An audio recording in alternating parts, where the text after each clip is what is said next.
November महिन्यातील थंडीत रात्री उषाजी आणि संतोषजी आरामात झोपले होते. अचानक फोन वाजला तेव्हा उषाजींच्या मनात एक वेदना जाणवली. यावेळेस कोणी फोन केला? मी वेळ बघितली तर रात्रीचे 1 वाजले होते. मनात एक अज्ञात भीती निर्माण झाली होती. तरी हिम्मत करून उषाजीने मोबाईल उचलला आणि समोरून त्यांनी जे ऐकलं जणू कोणीतरी काच वितळून तिच्या कानात टाकलं होतं आणि तिच्या मनाला जो धक्का बसला होता त्याबद्दल तर शब्दातही सांगू शकत नाही. त्यांचं पूर्ण अंग जसं सुन्न झाल्यासारखं वाटत होतं.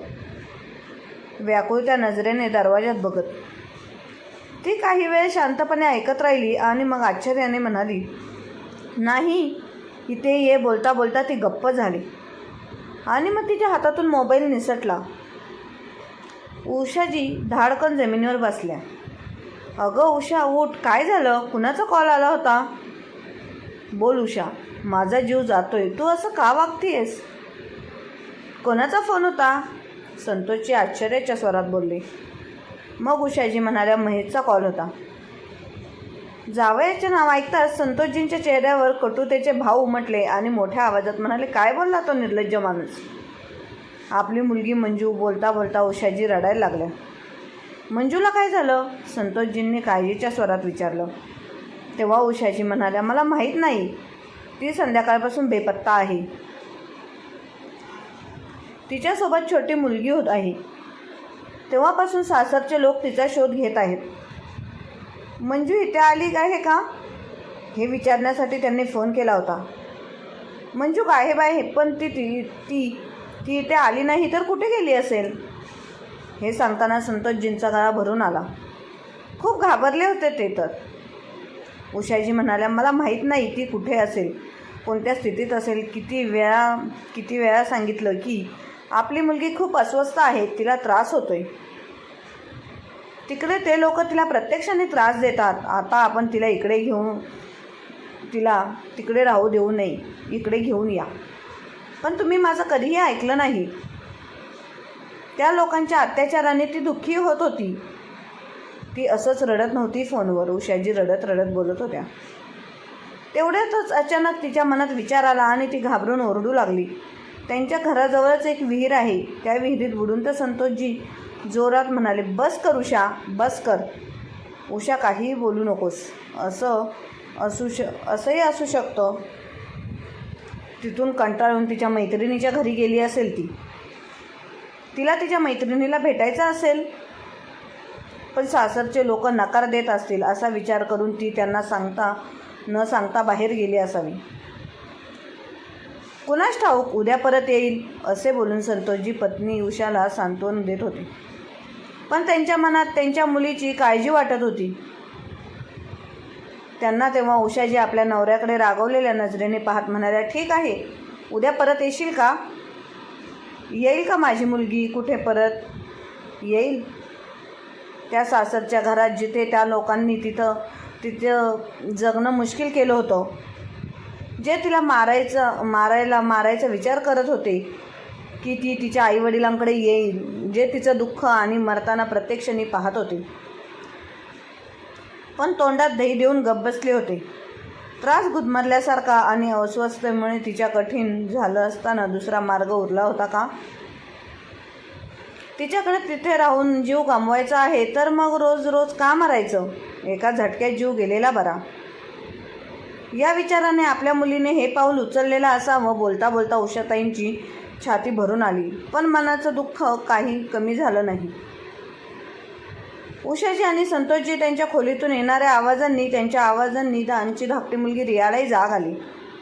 एवढ्या रात्री असं काय झालं हे ऐकण्यासाठी रिया त्यांच्या खोलीत आली. पण आईवडिलांची अवस्था पाहून ती थक्क झाली. काय झालं आई? काय प्रॉब्लेम आहे?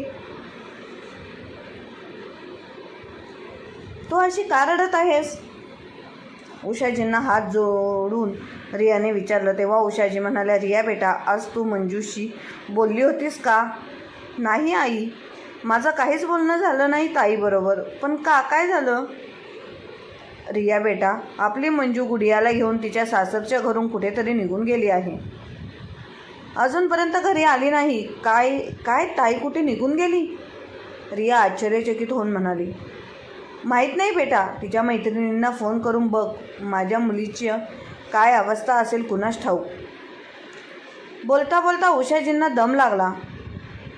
डोळ्यातले अश्रू पुसत रिया लगेच उठली आणि आईला इनेलर दिला.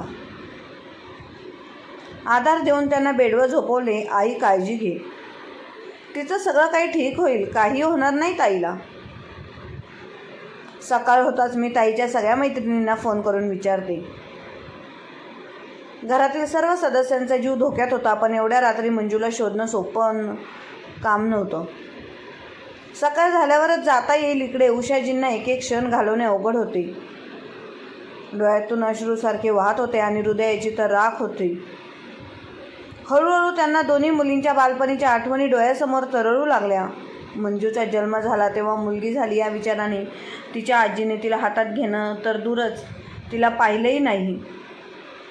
मंजूच्या वडिलांनी बळजबरीने मंजूला तिच्या आजीकडे दिले तेव्हा गोंडस आणि दुधासारखी पांढरीशुभ्र भावली सारखी मुलगी पाहून आजीचा चेहरा आनंदाने मोठा झाला. लगेच लाडाने न्याहाळत राहिली. मंजू नंतर 2.5 वर्षांची रियाचा जन्म झाला. दोन्ही मुली आईवडिलांच्या खूप लाडक्या होत्या. क्षणभरही दिसल्या नाही तर उषाजींना चित्त राहायचं नाही. त्यांचं एका ठिकाणी दोन्ही मुली घरच्या अंगणात खेळत होत्या असल्या तरी 2 मिनिटांनी त्यांना पाहण्यासाठी स्वयंपाकघरातून बाहेर येत होत्या. हळूहळू दोन्ही मुली मोठ्या होऊ लागल्या. दोघी अभ्यासात हुशार होत्या, पण मंजूला घराच्या कामात रस नव्हता. 17 वर्षाच्या मंजूने कॉलेजमध्ये ॲडमिशन घेतलं तेव्हा उषाजी नेहमीच हाच विचार करायच्या की काहीही झालं तरी मंजूला चांगली गृहिणी बनवण्यासाठी आत्तापासूनच प्रशिक्षण दिलं पाहिजे. आणि दुसरीकडे हळव्या स्वभावाची मंजू स्वप्नात मग्न असायची. मंजू कायमच स्वप्न बघायची. जेव्हाही आई तिला स्वयंपाकघरात घेऊन गेली तेव्हा तिचं चंचल मन काहीतरी वेगळं पाहत असायचं. ती नेहमी म्हणायची, आई फक्त घरचीच कामं का करायची मुलींनी? मी बाबांसारखी बॅग घेऊन ऑफिसला जाऊ शकते. पण उषाजी कुठे ऐकणार होत्या तिचं.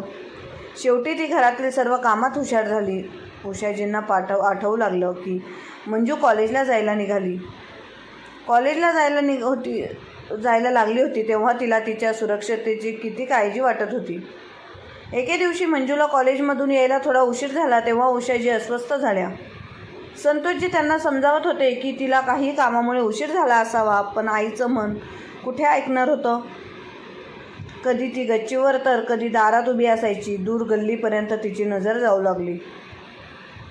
डोक्यात विचार चालू झाले, जमाना वाईट आहे, माणसात माणुसकी आता कुठे उरली ना. आजकाल नातेवाईकांवर सुद्धा विश्वास ठेवता येत नाही, मग अनोळखी लोकांवर विश्वास कसा ठेवायचा. बस मुलगी सुखरूप घरी परत येऊ दे, तिने देवाची प्रार्थना सुरू केली. काही वेळाने मंजू दुरून येताना दिसली तेव्हा उषाजीने सुटकेचा निश्वास सोडला. यावेळी मी 201 रुपयांचा प्रसाद वाटणार आहे असे म्हणत देवाचे आभार मानले. आज कॉलेजमधून यायला उशीर कसा झाला तुला माहीत आहे. मला तुझ्याबद्दल किती काळजी वाटत होती. तू रोज दुपारी 3 वाजता घरी परत येते आणि आज पूर्ण 2 तास उशीर झाला. अगं आई, एवढी काळजी करण्यासारखं काय झालं. खरं तर मी कॉलेजच्या NSSचा युनिटचा एक भाग आहे, ज्यामध्ये राष्ट्रसेवा आणि समाजसेवेचे गुण शिकवले जातात. म्हणूनच कधीकधी सरावासाठी थांबावं लागतं. अगं काही गरज नाही तुला अशी समाजसेवा करायची. आजकाल कोणाचा काय भरोसा. तू बस वेळेवर घरी येत जा. उषाजींनी चिडून म्हटल्यावर मंजू एकदम हसली आणि म्हणाले, अगं आई एवढी का घाबरतेस. मी लहान मुलगी आहे का. आजकालच्या मुली चंद्रावर जाऊन पोहोचल्या आहेत. त्यांच्या घरच्यांना काळजी वाटत नसेल का. तेव्हा उषाजी म्हणाले, अगं बेटी तुला माहीत नाही जमाना किती वाईट आहे. आजकाल किती ॲसिड अटॅकचा हल्ला होतोय मुलींवर. आणि रोज वर्तमानपत्रात आणि TV वर येणाऱ्या बातम्या बघून कोणत्या मुलीच्या आईला भीती वाटणार नाही. पोलीस आणि प्रशासनाचा कायदा फक्त बोलण्यापुरताच आहे. आज कोणाच्याही मनात पोलीस आणि कायद्याची भीती उरलेली नाही, हेच खरं आहे. उषाजी गंभीर स्वरात बोलत होत्या. तेवढ्यात मंजू हसत म्हणाली, आई विनाकारण विचार करून घाबरत राहतेस. आमच्या कॉलेजमध्ये अशाही मुली आहेत ज्या दुसऱ्या शहरातून आणि खेडेगावातून आल्या आहेत. बाकी दुसऱ्याचं मला माहीत नाही. मला माझ्या मुलींची काळजी आहे आणि यापुढे तू घरी उशिरा आली तर मला सहन होणार नाही. सोडून दे ही समाजसेवा, कोणते मेडल मिळणार आहे याच्यात भाग घेऊन तुला, मंजू म्हणाली. अगं आई, तुला माहीत नाही, माझं तर स्वप्न आहे UPSCची परीक्षा पास करून देशाची सेवा करण्याचं. एक दिवस तुला तुझ्या मुलीचा अभिमान वाटेल, हे मी गॅरंटी देऊन सांगते. आज मंजूचे हे सर्व शब्द आठवण करून उषाजींचे हृदय का थरथर कापत होते. किती मोठी स्वप्न होती माझ्या मुलीच्या डोळ्यात ती सगळी स्वप्न मातीत मिसळून गेली. फक्त आईच्या एका चुकीमुळे, म्हणजे कॉलेज पूर्ण झाल्यावर उषाजी आणि संतोषजींनी तिच्यासाठी नातं शोधणं सुरू केलं. बनवण्याचा खूप प्रयत्न केला होता की तिला आता लग्न नाही करायचे, सिव्हिल सर्व्हिस परीक्षेची तयारी करायची आहे, काहीतरी बनायचं आहे. पण त्यांनी तिचं काहीच ऐकलं नाही. मुले, आम्हाला फक्त एवढेच हवे आहे की तुझे हात लवकर पिवळे करून आम्ही तुझ्या सुरक्षाबद्दल निश्चिंत होऊ शकतो. त्यामुळे लग्न करून संसार कर आणि कुटुंबाचा सांभाळ कर. त्यानंतर तुझी धाकटी बहीण रियाचा देखील विचार करायचा आहे. आम्हाला असं म्हणत संतोषजींनी तिच्या नशिबाचा निर्णय घेऊन टाकला. मुलीसाठी नातं शोधायला तर त्यांनी सुरू केलं होतं, पण त्यासोबत हुंडालोभी लोकांकडून मुलींवर होणाऱ्या अत्याचाराच्या घटना ऐकून ते खूप घाबरले होते. त्यामुळे आपली फसवणूक होणार नाही याची पुरेपूर काळजी ते घेत होते. शेवटी एक मध्यमस्थानी त्यांची महेश आणि त्यांच्या कुटुंबाची ओळख करून दिली आणि हेही सांगितलं की ते खानदानी श्रीमंत आहेत.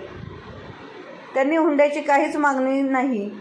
त्यांनी महेशच्या आईवडिलांना स्पष्ट सांगितले होते की ते हुंड्याच्या विरोधातच आहेत. तर महेशचे वडील म्हणाले, आमच्यासाठी तर मुलगीच हुंडा आहे. आमचाही हुंडा घेण्यावर विश्वास नाही आहे आणि असेही काय कमी आहे आमच्या घरात. एक बाप आपल्या मुलीला त्याच्या मर्जीने जे देऊ शकतो ते देऊ शकता, पण आमची काही अशी मागणी नाही. आमची एवढीच इच्छा आहे की लग्न 15 दिवसांत व्हावं.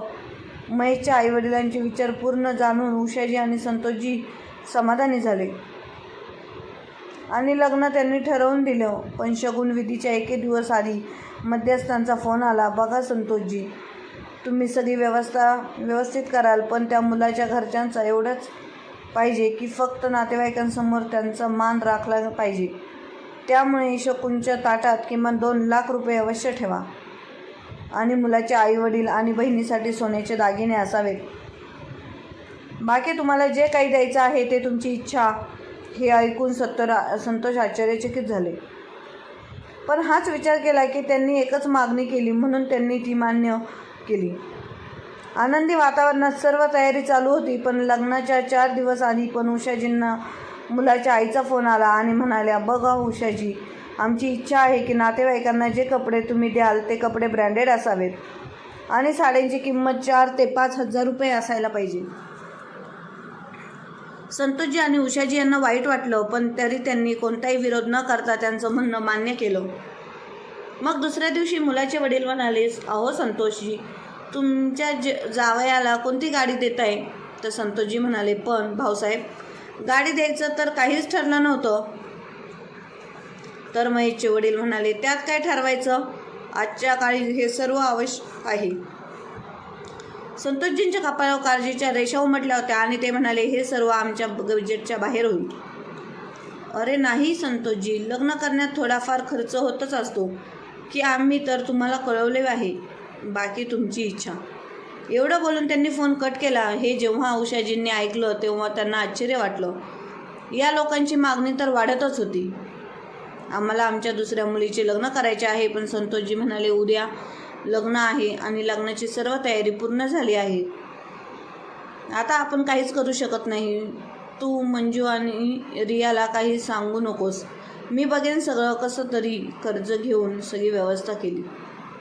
लग्न अगदी थाटामाटात पार पडले. इकडे मंजूच्या तिच्या सासरी स्वागत करण्यात आलं. सुनेच्या रूपात साक्षात लक्ष्मीच त्यांच्या घरी गेली होती. दुसरीकडे संतोष आणि उषाजी त्यांच्या मुलीसाठी निश्चिंत झाले होते की त्यांची मुलगी सदन कुटुंबातील आहे. लग्नानंतर का पहिल्यांदा त्यांना भेटायला आजी मंजू तेव्हा तिच्या चेहऱ्यावरची चमक पाहून आई वडील आपली सगळी काळजी विसरले होते. पण अवघ्या 2-3 महिन्यातच त्यांना मंजूच्या वागण्यात बदल जाणवू लागला. जी मुलगी फोनवर हसत व आनंदात बोलत होती तीच मंजू आता फक्त विचारपूस करून फोन ठेवायची. आई वडिलांना काही विचारलं की ती छोटं उत्तर द्यायची आणि आई वडील आणि बहिणीची तब्येत विचारून पटकन फोन ठेवायची. रियाला काही ठीक वाटत नव्हतं, त्यामुळेच ती आपल्या बहिणीला वारंवार फोन करून तिची अवस्था जाणून घेत होती. पण प्रत्येक वेळी सासरचं कुणीतरी फोन उचलायचा आणि एकदा तर महेशच्या बहिणीने रियाला मजाकमध्ये टोमणाही मारला की कमीत कमी नवविवाहित जोडप्याला प्रायव्हेट वेळ पण घालू द्या. त्यांना वारंवार फोन करून त्रास देणं ही काही चांगली गोष्ट नाही आहे. रियाने जेव्हा ही गोष्ट तिच्या आईवडिलांना सांगितली तेव्हा संतोषजी आणि उषाजी म्हणाले, ठीक आहे, आपण तिला जास्त फोन नाही करायचा. त्यांना डिस्टर्ब होत असेल, कधीतरी त्यांना आपल्या मुलीशिवाय जगण्याची सवय लावून घेतली. त्यांचा शेवटी एके दिवशी उषाजींना फोन आला. त्यांचा गुदमरलेला आवाज त्यांच्या कानावर आला. आई, आपली खूप मोठी फसवणूक झाली आहे. माझ्या सासरचे लोक चांगले नाही आहेत, खूप लोभी आहेत ते. सासरच्या माणसाच्या वेशात लाक्षत आहेत. मंजू बेटा, तू काय बोलतेस? उषाजींचे मन थरथर कापू लागलं. पण बेटा, तुझ्या लग्नात आम्ही कोणतीच कमी ठेवली नाही. तरी तुझ्या सासरच्यांची तक्रार आहे का? मंजू तर रडत म्हणाली, माझं आयुष्य उद्ध्वस्त झालं आई, या लोकांनी आपल्याला त्यांच्या स्वतःच्या व्यवसायाबद्दल सांगितलं, परंतु प्रत्यक्षात तो व्यवसाय त्यांच्या नाहीच. हे तुमचा जावई बेरोजगार आहे, सत्य बाहेर येऊ नये म्हणून त्यांनी लवकर लग्न करण्यास सांगितलं होतं. खूप लोभी लोक आहेत हे. आई, सुरुवातीला माझ्याशी खूप चांगले वागली. एके दिवशी माझ्या सासूबाई माझ्याकडे आल्या आणि म्हणाल्या की नवीन व्यवसाय सुरू करण्यासाठी काही पैशांची गरज आहे, पण पैशांची व्यवस्था करायला थोडा वेळ लागेल, म्हणूनच तू तुझ्या वडिलांकडून 5 लाख रुपये घेऊन ये. पण मी स्पष्टपणे सांगितलं की माझ्या वडिलांनी आत्ताच माझं लग्न केलं आहे. त्यांनी लग्नात त्यांच्या ऐपतीपेक्षा जास्त खर्च केला आहे. आता मी त्यांना मला पैसे देण्यास कसं सांगू? तर सासू म्हणाली, आम्ही कोणते कायमचे मागत आहोत, कर्ज म्हणून देतील. जेव्हा पैसे येतील तेव्हा परत करू आम्ही. त्यांचे पैसे त्याच वेळी महेश माझ्याकडे आले आणि म्हणाला, मंजू, आता तू या घरात राहतेस, त्यामुळे तुला तुझ्या वडिलांपेक्षा तुझ्या घरची जास्त काळजी वाटली पाहिजे. कोणतेही प्रश्न न विचारता तुझ्या आईवडिलांच्या घरी जाऊन पैसे घेऊन ये. पण आई, मी पण सांगितलं की मी माझ्या वडिलांकडे कधी पैसे मागणार नाही, काही होऊ दे बस. त्यामुळे ते माझ्यावर रागावले आहेत, रात्रंदिवस माझा छळ करतात. आई, मला घराबाहेर पडू दे नाही. मला फोनवर कोणाशी बोलू देत ते की मी कोणाला काही बोलून तर सांगणार तर नाही ना. सगळं आपली लाडकी मुलगी मंजूशी व्यथा ऐकून उषाजींचं मन तुटून आलं. मग ती थरथरत्या आवाजात म्हणाली, काय बोलतेस तू? मी सांगितलेली एक गोष्ट खरी आहे. आई, पण बेटा, आता कुठून फोन करतेस? खरं तर माझी सासू आणि सासरे कुठेतरी बाहेर गेले आहेत आणि महेश हे पहाटेच कुठेतरी बाहेर गेला आहे. नणंदबाई आंघोळीला गेली म्हणून तर गुपचूप तिचा फोन उचलून आणला म्हणून बोलू शकले तुझ्याशी. ठीक आहे, आता मी फोन ठेवते. जर माझ्या नंदेने बघितलं तर माझं काही खरं नाही आहे. तू एकदा पप्पांशी बोल, म्हणजे ते काही कारवाई करतील. सकाळी असं म्हणतात मंजूने फोन केला, पण इकडं फोन बंद झाला. उषाजी कानाशी फोन लावून दगडासारख्या उभ्या होत्या.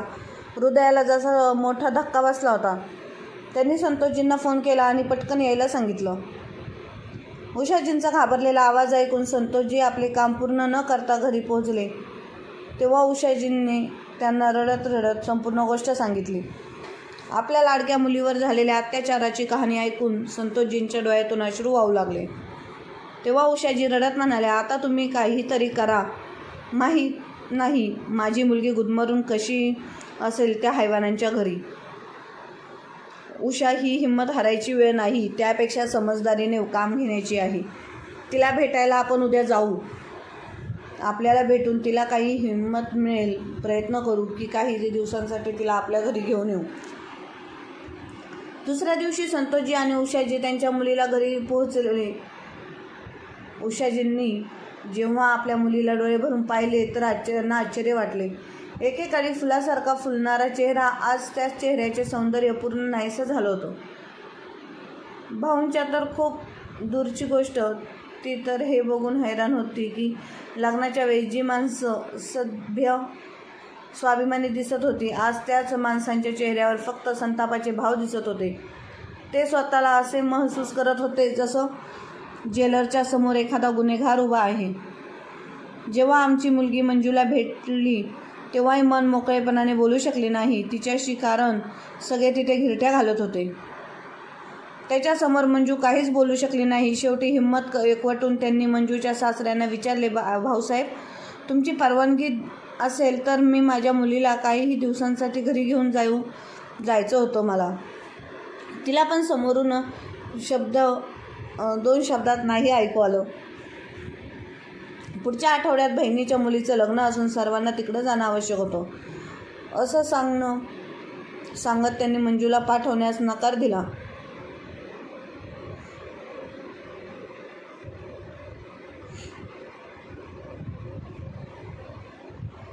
ठीक आहे, लग्नानंतर काही दिवस मंजूला घेऊन जाऊ असे बोलून दोघेही तिथून निघून गेले. आणि संतोषजी आणि उषाजी स्वतःला खूप लाचार महसूस करत होते. खूप जड अंतकरणाने दोघे पती पत्नी आपल्या मुलीच्या सासरकडून परत घरी आले. असं तिरस्कार आणि अपमानास्पद वातावरण 2 तास घालवणे त्यांच्याशी कठीण होते. त्याच वातावरणात त्यांच्या मुलीला दिवस रात्र सहन करावे लागत होते. त्याचाच विचार करून त्यांचे मन दुःखी होत होते. उषाजींच्या डोळ्यातील अश्रू पाहून संतोषजी म्हणाले, अहो काळजी का करते उषा, 15 दिवसांनी मंजूच्या मैत्रिणीचे लग्न आहे ना, तेव्हा मंजूला काही दिवस आपल्यासोबत राहायला बोलवून घेऊ. 15 दिवस झाले होते मंजू लग्नाला आली होती, पण फक्त तिच्या मैत्रिणीच्या लग्नासाठी ती तिच्या नवऱ्यासोबत आली होती. प्रयत्न करूनही आई वडील आपल्या मुलीशी जावयासमोर काहीच बोलू शकत नव्हती. रियाही आपल्या बहिणीशी बोलण्यासाठी तरबणत होती. महेश 5 मिनिटांसाठी वॉशरूममध्ये गेला होता तेव्हा उषाजी आणि रियाला मंजूशी बोलण्याची संधी मिळाली. तिला साध्या साडीत पाहून रिया रागाने म्हणाली, ताई, हे काय, तू तुझ्या मैत्रिणींच्या लग्नाला नीट तयारी करूनही आली नाहीस? दागिने नाहीत, चांगले कपडे नाहीत? तर मंजूच्या डोळ्यात पाणी आलं आणि म्हणाली, काय घालू? माझे सर्व दागिने आणि कपडे त्यांनी त्यांच्या मुलीच्या लग्नासाठी ठेवले आहेत. मला तर पाहूनसुद्धा दिले नाही ते दागिने. हे ऐकून रिया आणि उषाजींना खूप मोठा धक्का बसला. नंतर ती म्हणाली, पण पेटीत आम्ही दिलेले सामानही तुझ्या घरात नव्हते का? ते पण मंजू म्हणाली, कुठे असेल आई, घरातील प्रत्येक वस्तू तुम्ही मला खूप प्रेमाने दिली होती. CCTV, fridge, AC, sofa, washing machine. या लोकांनी सगळं विकून टाकलं. तेव्हा मंजूचा नवरा महेश समोरून येताना दिसला. त्यामुळे दोघेही नॉर्मल असल्यासारखं नाटक करू लागले. मंजूला काही दिवसांसाठी इथे राहायचं उषाजींनी मंजूच्या पतीला विचारले, त्यामुळे त्यांनी नाहीच सांगितलं. यावेळी निमित्त असं होतं की दोघांना दुसऱ्या दिवशी मित्राच्या घरी जेवायला जायचं होतं. त्यामुळे मंजू नंतर येईल. मग संतोषने खिशातून एक नवीन मोबाईल काढला जो त्यांनी मंजूसाठी विकत घेतला होता आणि तो तिला देताना म्हणाले, तुला जेव्हा वाटेल तेव्हा तू बोलू शकतेस आमच्याशी. चल मंजू, उशीर होतोय, महेश म्हणाला आणि त्याच रात्री ते घरी परतले. पण मंजूने आता तिच्या सासरबद्दलचे जे काही सांगितले ते ऐकून उषाजींना चैन पडत नव्हते. काश एक जादूची काठी असती माझ्याकडे. त्यांनी त्यांच्या मुलीच्या आयुष्यात येणारे दुःखाचे सर्व काटे मी माझ्या पदरात घेतले असते आणि तिच्या आयुष्यात आनंदाची फुले पसरवली असती. असे म्हणत उषाजी रडायला लागल्या. पण दुसरीकडे संतोषजींना या गोष्टीची तसल्ली नव्हती की आता निदान मंजूला आपल्याला फोन तरी करता येईल. पण उषाजींना त्यांची भीती वाटत होती. तेच झालं. मंजूचा फोनही तिच्या नवऱ्याने हे सांगून हिसकावून घेतला की तू याचं काय करणार आहेस? हा लेटेस्ट डिझाईनचा मोबाईल माझ्यासाठी चांगला आहे. असे मला नवीन मोबाईल घ्यायचा हवा होता. तुला तुझ्या आईवडिलांना बोलायचं असेल तर आईचा फोन घे, जा. काही दिवसांनी भिकाऱ्याप्रमाणे तिने सासूकडे मोबाईल मागितला. पण सासूने तिच्याकडे अशा नजरेने पाहिलं की मंजूचं अर्ध रक्त सुकलं होतं. गप्प बसून ती परत तिच्या खोलीत जाऊन बसली. मंजूचे अत्याचार दिवसेंदिवस वाढतच होते. स्वयंपाक करायला थोडा उशीर झाला की तिचा नवरा पडलेली कोणतीही वस्तू उचलून तिला मारायचा. हातातून कुठली काचेची वस्तू निसटून पडली तर नणंद हात फिरवायला उशीर करायची नाही. एके दिवशी महेशचा मोबाईल रूममध्ये पडलेला पाहून मंजूने तिच्या आईवडिलांना फोन करण्याचा प्रयत्न केला की तेव्हा महेश खोलीत आला आणि त्याने मंजूच्या गालावर जोरात मारलं. मग त्याने तिचं तोंड धरलं आणि जोरात ओरडला, मग न विचारता माझा मोबाईल घेण्याची हिंमत कशी झाली तुमची? याच्या पुढे माझ्या कोणत्याही वस्तूला हात लावला तर मी तुला जिवंत सोडणार नाही. मंजू खूप घाबरली होती. पुन्हा एकदा सासरच्या तुरुंगातून जसं जसं बाहेर येऊ मंजूने तिच्या माहेरी केला. रियाने फोन उचलला तर मंजू रडत रडत तिची संपूर्ण कहाणी तिने सांगितली. रियाला आता सहन होत नाही. रिया पप्पांना सांगते, मला या नरकातून बाहेर काढायला नाही तर मी जिवंत राहणार नाही, असं म्हणत मंजूला अश्रू अनावर झाले. त्यावेळी उषाजी आणि संतोषजी बाजारात गेले होते. जसे ते घरी आले तर रिया म्हणाली, का ग आई, जेव्हा मंजूताई कॉलेजला जात होती तेव्हा तुला तिच्या सुरक्षतेची खूप काळजी वाटत होती ना? एकदा जाऊन बघ ताईच्या सासरी, त्या हैवानाच्या घरी ती सुरक्षित आहे का? अगं, तोंडावर मारणं तर खूप छोटी गोष्ट आहे. जितका त्रास तिला तिथे सहन करावा लागत आहे ना, ते लोक तर तिला मारून टाकतील. जाऊन घेऊन काय येत नाही तिला? इथे मुलीच्या ऐकून संतोषजी म्हणाले, पण रिया, तुझ्या लग्नाचा विषय सुरू आहे आणि जर मुलांना कळाले की तुझी मोठी बहीण तिच्या आईवडिलांकडेच घरी राहते तर ते या घराशी नक्कीच नातं जोडणार नाहीत. कुणीही ते घर काय कोणी आपल्याशी नातं जोडणार नाही तर तेही हेच विचार करतील ना की आईवडिलांनी आपले संस्कार दिले नाहीत. नाही पप्पा, एका मुलीच्या लग्नासाठी दुसऱ्या मुलीचा त्याग करणार का? आणि तसेही ताईचे हाल बघून मला अचानक लग्नच करायचंच नाही आहे. मुलीची अवस्था बघून उषाजी म्हणाल्या, तुम्ही माझ्या मुलीला आत्ताच्या आत्ता घरी घेऊन या. त्यांनी पाठवलं नाही तर जबरदस्तीने आपण पण खोट्या खोट्या प्रतिष्ठेच्या नावाखाली मी माझ्या मुलीचा बळी देऊ शकत नाही. जेव्हा संतोषजी म्हणाले, उषाजी काय म्हणतो ते समजून घेण्याचा प्रयत्न करा. थोड्या दिवसातच मंजूच्या मांडीवर एक लहान बाळ खेळताना दिसले ना, तर सासरच्या घरात आपोआपच तिची जागा होईल, मला खात्री आहे. आणि तरीही ते लोक सुधारले नाहीत तर मी जात समाजातील लोकांना ज्यांच्या घरी समजवतो, समाजातील लोकांना त्यांच्या घरी समवतो. समाजात स्वतःचा अपमान होताना पाहून त्यांची वागणूक बदलावीच लागेल. त्यावेळी प्रकरण शांत झाले. काही दिवस मंजूने एका मुलीला जन्म दिला, पण मुलगी झाली म्हणून सासरच्या लोकांच्या नजरेत ती आणखीनच गुन्हेगार. आता रोज सासूबाई आपल्या मुलाचे दुसरे लग्न लावून देण्यास धमक्या देत होती. या घरात राहायचं असेल तर वडिलांनी सांगावं लगेच पैशांची व्यवस्था करायला, मंजूची सासू बोलली. तेव्हा मंजू म्हणाली, पण आई, मी तुम्हाला कितीतरी वेळा सांगितलं आहे त्यांच्याकडे अजून पैसे नाही आहेत. बरं घर तर आहे तुमच्या वडिलांचं, ते विकून पैसे जमा करतील. इतकं तर एक बाप आपल्या मुलीसाठी करू शकतो ना. सासूने असे सांगितल्यावर मंजू म्हणाले, आई, तुमची एक मुलगी आहे, जेवढे पैसे तुम्ही तिच्या सासरच्या लोकांना देणार का? हेच बोलायचा उशीर होता की महेश पुढे आला आणि मंजूच्या गालावर जोरात थप्पड मारली त्याने. निर्लज्ज, तुझी इतकी हिंमत माझ्या आईला प्रत्युत्तर देण्याची? मंजूचं डोकं फिरत होतं. तेव्हाच तिची सासू म्हणाली, आता माझं तोंड बघत इथेच उभी राहशील का? जा आणि थोडा चहा करून आण. थोड्या वेळाने मंजू चहाचा ट्रे घेऊन खोलीत येऊ लागली. तेव्हा तिला तिच्या नवऱ्याचं आणि सासूचं बोलणं ऐकू आलं. थोड्या वेळात ती तिथेच उभी राहिली. आतमधून आवाज आला, यावेळी आपलं ऐकलं तर ठीक आहे, नाही तर आधी तिच्या मुलीला ठिकाणी लावून मग तिच्यानंतर या म्हातारपणीला तुझ्या दुसऱ्या लग्नात आपण खूप हुंडा घेऊ. हे ऐकताच मंजूच्या पायाखालची जमीनच सरकली. तिला चक्कर आल्यासारखं वाटलं. मग कसं तरी स्वतःला सावरत ती आत आली आणि सगळ्यांना चहा देऊ लागली. दुसऱ्या दिवशी जेव्हा मंजूची सासू तिच्या खोलीत झोपली होती आणि घरातील बाकीचे सदस्य गायब होते, तेव्हा मंजू गुपचूप घराबाहेर पडली आणि एका स्त्रीकडून मोबाईल मागितला आणि आईला फोन करून म्हणायची, मी ठरवलंय आई, आजच मी माझ्या मुलीसोबत तुमच्याकडे येत आहे. बस इतकं जाणून घेण्यासाठी फोन केला होता. की मी माझ्या निर्णयाला माझे आईवडील मानतात, माझ्यासोबत आहेत की नाहीत. पण बेटा काय झालं, स्पष्ट सांग ना मला. आई, माझ्याकडे जास्त वेळ नाही आहे, बस एवढं समजून घे की आता इथे राहणं मला शक्य नाही. आतापर्यंत हे लोक माझ्यासोबत जे काही करत होते ते मी सहन करत नाही. पण आता प्रकरण माझ्या मुलीवर आलं आहे आणि हे मी आता सहन करणार नाही. मी फक्त हे विचारण्यासाठी फोन केला आहे की मी माझ्या घरी परत घेऊन येऊ शकते का. तर उषाजी म्हणाल्या, पण बेटी, आज तुझ्या धाकट्या बहिणीला मुलाकडचे बघायला येणार आहेत. बस थोड्या वेळाने पोचतील ते. गेल्यावर मी तुझ्या बाबांशी बोलते. तर आई निराश स्वरात मंजू बोलली आणि ते फोन तिने घेऊन दिला. आणि मध्यरात्री मंजू तिच्या सासरच्या घरातून गायब झाल्याची बातमी आली.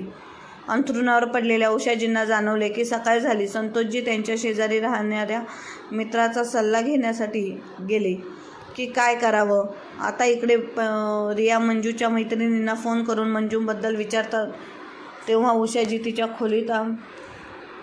खोलीच्या भिंतीवर एक एक करून मंजूचे फोटो पाहू लागल्या. 2 वर्षांची हसणारी खेळणारी छोटी मंजू, पाठीवर दप्तर घेऊन जाणारी बडबडी मंजू, काहीतरी करण्याची ध्यास ठेवणारी कॉलेज गर्लमधून डोळ्यात खूप स्वप्ने असलेली वधू मंजू. तेवढ्यात अचानक एक पाहिलेले चित्र त्यांनी त्यांच्या डोळ्यात उमटले. उंच पुलावरून उडी मारली नाही, असं होऊ शकत नाही. तू कुठे आहेस बेटा? आज मी किती असह्य झाली आहे. उषाजींचे मन किंचाळू लागलं. तेवढ्यातच फोन वाजला. हे ऐकून उषाजींचा श्वास रोखला आहे आणि त्यांच्यातच फोन उचलण्यासाठी आणि आपल्या मुलीबद्दल कोणतीही वाईट बातमी किंवा कोणत्याही बाबतीत ऐकण्याची काहीच हिंमत राहिली नाही. मग क्षणाचाही विलंब न करता लावण्या धावत आली आणि फोन उचलून हळव्या आवाजात म्हणाली, हॅलो. तेवढं दुसऱ्या कोणीतरी मेसेज दिला. फोन ऐकताना रियाच्या डोळ्यात अश्रू वाहू लागले आणि फोन ठेवल्यावरती कपाळावर हात लावून जोरजोराने रडू लागली. इतक्या संतोषजी पण घरी आले होते. त्यांची अवस्था पाहून उषाजी आणि संतोषजी यांना धक्काच बसला. कोणाचा कॉल होता? उषाजीने तिच्या गुदमरलेल्या घशातून मोठ्या कष्टाने त्याला पण विचारले. पण रिया काहीच बोलू शकत नव्हती. बेटा, काहीतरी बोल.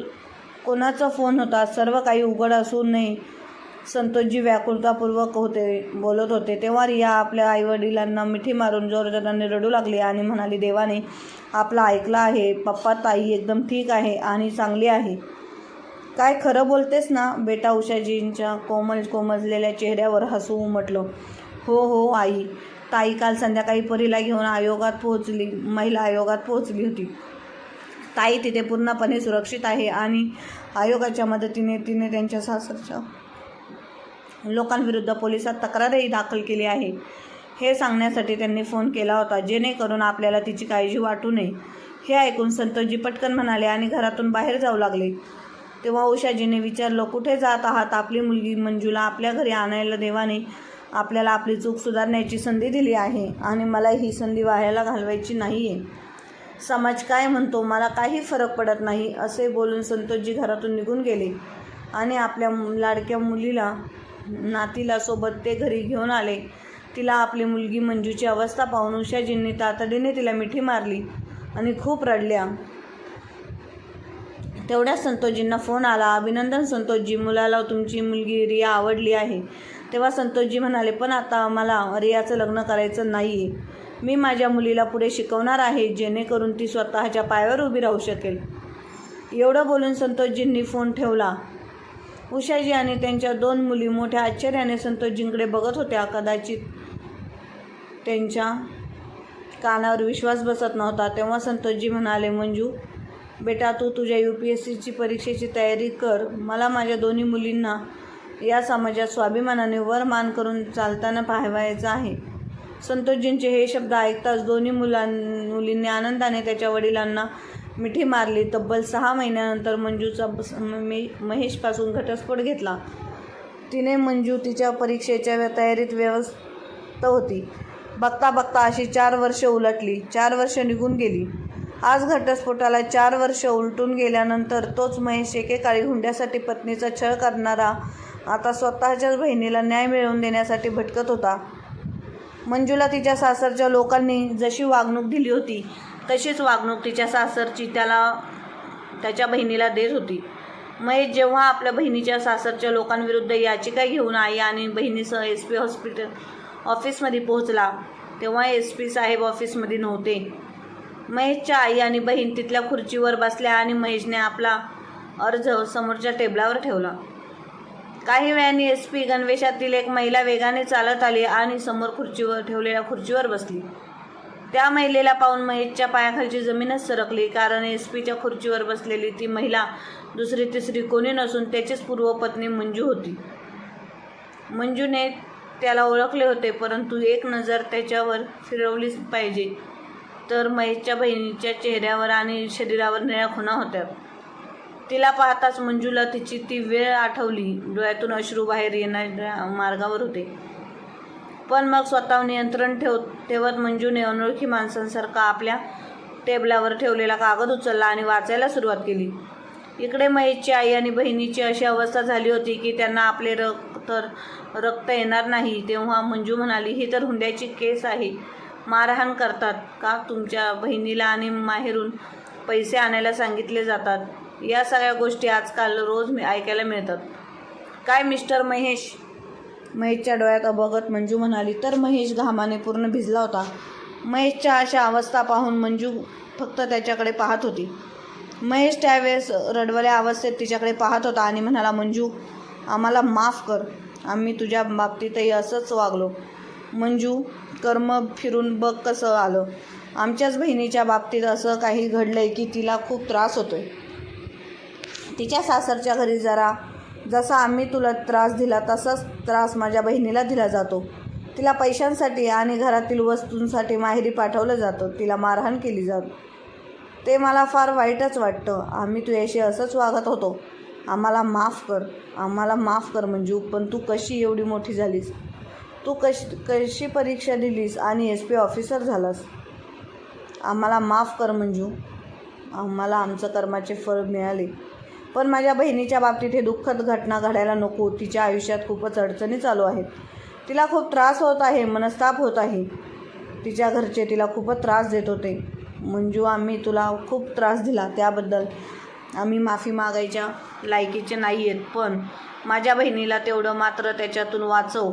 तू आता एवढी मोठी ऑफिसर झालीस तर माझ्या बहिणीसाठी काहीतरी कर. तेव्हा मंजू म्हणाली, महेश, ज्या वेळेस आपण दुसऱ्यांशी चुकीचं वागतो ना, त्यावेळेस परमेश्वर आपली परीक्षा नक्कीच घेणार असतो. हे लक्षात ठेवत जा.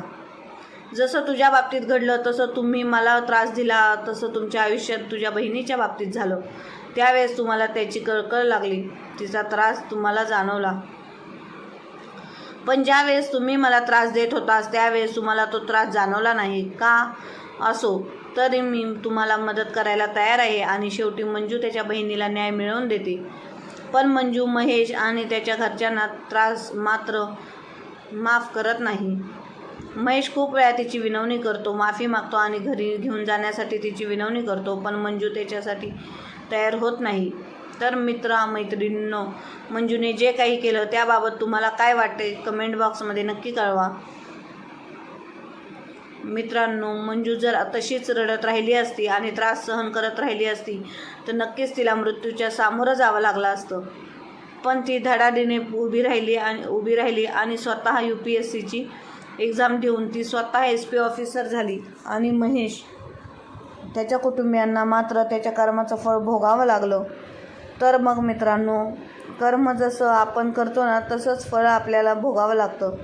जर आपण दुसऱ्यांशी चुकीचं वागत असेल तर परमेश्वरही आपली परीक्षा नक्कीच बघतो. हे नक्की लक्षात ठेवा. तुम्हाला काय वाटते या कथेबद्दल ते कमेंट बॉक्समध्ये नक्की कळवा. आणि मंजूचा ऑफिसर होण्यापर्यंतचा प्रवास तुम्हाला कसा वाटला कमेंट बॉक्समध्ये नक्की कळवा. कथा चांगली वाटली असेल तर लाईक, शेअर, सबस्क्राईब नक्की करा. धन्यवाद.